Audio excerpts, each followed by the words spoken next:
చెరువులు, కుంటలు, ప్రభుత్వ స్థలాల పర్యవేక్షణే ధ్యేయంగా ఏర్పడిన ఎఫ్టీఎల్ బఫర్ జోన్ల ఆక్రమణలపై హైడ్రా దూకుడుగా వ్యవహరిస్తుంది. హైడ్రా మొత్తం 74 రోజుల డిమాలిషన్ ఆపరేషన్లో 23 ప్రాంతాల్లోని 262 కట్టడాలను కూల్చివేసింది. పొలిటికల్ లీడర్లతో పాటు సెలబ్రిటీలు, వ్యాపారవేత్తల షెడ్లు, కమర్షియల్ కాంప్లెక్స్లను నేలమట్టం చేసింది. మొత్తంగా 111.72 ఎకరాల చెరువుల భూముల్ని రికవరీ చేసిన విషయం తెలిసిందే. అయితే జీహెచ్ఎంసీ, హెచ్ఎండిఏ పరిధిలో ప్రముఖ కన్స్ట్రక్షన్ డెవలపర్స్ చేపట్టిన నిర్మాణాలపై నిఘా పెట్టింది. చెరువులు, బఫర్ జోన్లలోని నిర్మాణాలపై పెద్ద ఎత్తున ఫిర్యాదులు వచ్చినట్టు హైడ్రా అధికారులు చెబుతున్నారు. కోమటికుంట ఎఫ్టీఎల్ ఆక్రమణపై నిజాంపేట్ మున్సిపల్ పరిధి బాచ్పల్లి గ్రామంలోని కోమటికుంట ఎఫ్టీఎల్ను ఆక్రమించి వాసవి అర్బన్ నిర్మాణ సంస్థ 2 భారీ భవనాల నిర్మాణం చేపట్టింది. ఎఫ్టీఎల్ను ఆక్రమించి నిర్మాణాలు చేపడుతోందని ఇరిగేషన్ ఏఈతో పాటు నిజాంపేట్ మున్సిపల్ కమిషనర్ బాచ్పల్లి పోలీసులకు ఫిర్యాదు చేశారు. దీనికి సంబంధించిన ఎన్ఓసీని కూడా ఇరిగేషన్ శాఖ రద్దు చేసింది.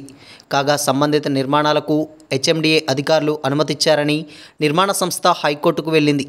ఈ నిర్మాణాలను పరిశీలించి చర్యలు తీసుకోవాలని హెచ్ఎండిఏకు హైకోర్టు సూచించింది. తాజాగా ఈ నిర్మాణాలపై హైడ్రా అధికారులకు ఫిర్యాదు చేశారు.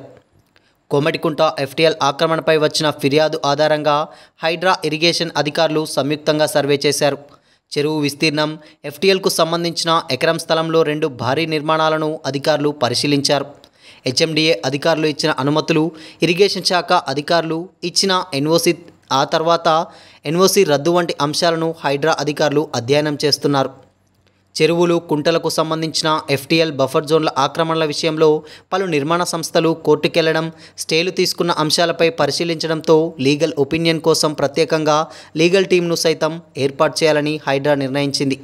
జీహెచ్ఎంసీ, హెచ్ఎండిఏ పరిధిలోని చెరువులు, కుంటలు, ప్రభుత్వ స్థలాలు, పార్కు స్థలాల ఆక్రమణలకు సంబంధించిన అంశాలను పరిశీలించి తగు చర్యలు తీసుకోవాలని హైడ్రా నిర్ణయించింది. నోయిడా జంట భవనాలు అపెక్స్ 32 అంతస్తులు, సియానే 29 అంతస్తులను 2022లో 9 నిమిషాల్లోనే నేలమట్టం చేశారు. వాటిని కూల్చడానికి 3700 కేజీల పేలుడు పదార్థాలను ఉపయోగించారు. 1000 కోట్లతో నిర్మించిన భవనాలను కూల్చడానికి 20 కోట్లు ఖర్చు చేసింది. 2020లో కేరళలో ఇదే తరహాలో కూల్చివేతను నిర్వహించారు. 4 భారీ అపార్ట్మెంట్లను నేలమట్టం చేశారు. కూల్చివేతకు 3.6 కోట్లు ఖర్చు చేసినట్టు తెలిసింది.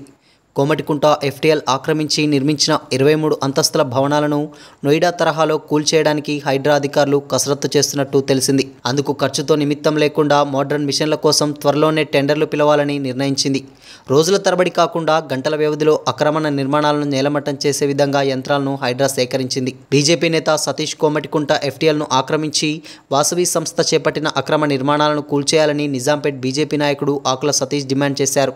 చెరువు స్థలానికి బదులుగా వేరే స్థలాన్ని పరిహారం ఇస్తామనడం చట్టవిరుద్ధమన్నారు.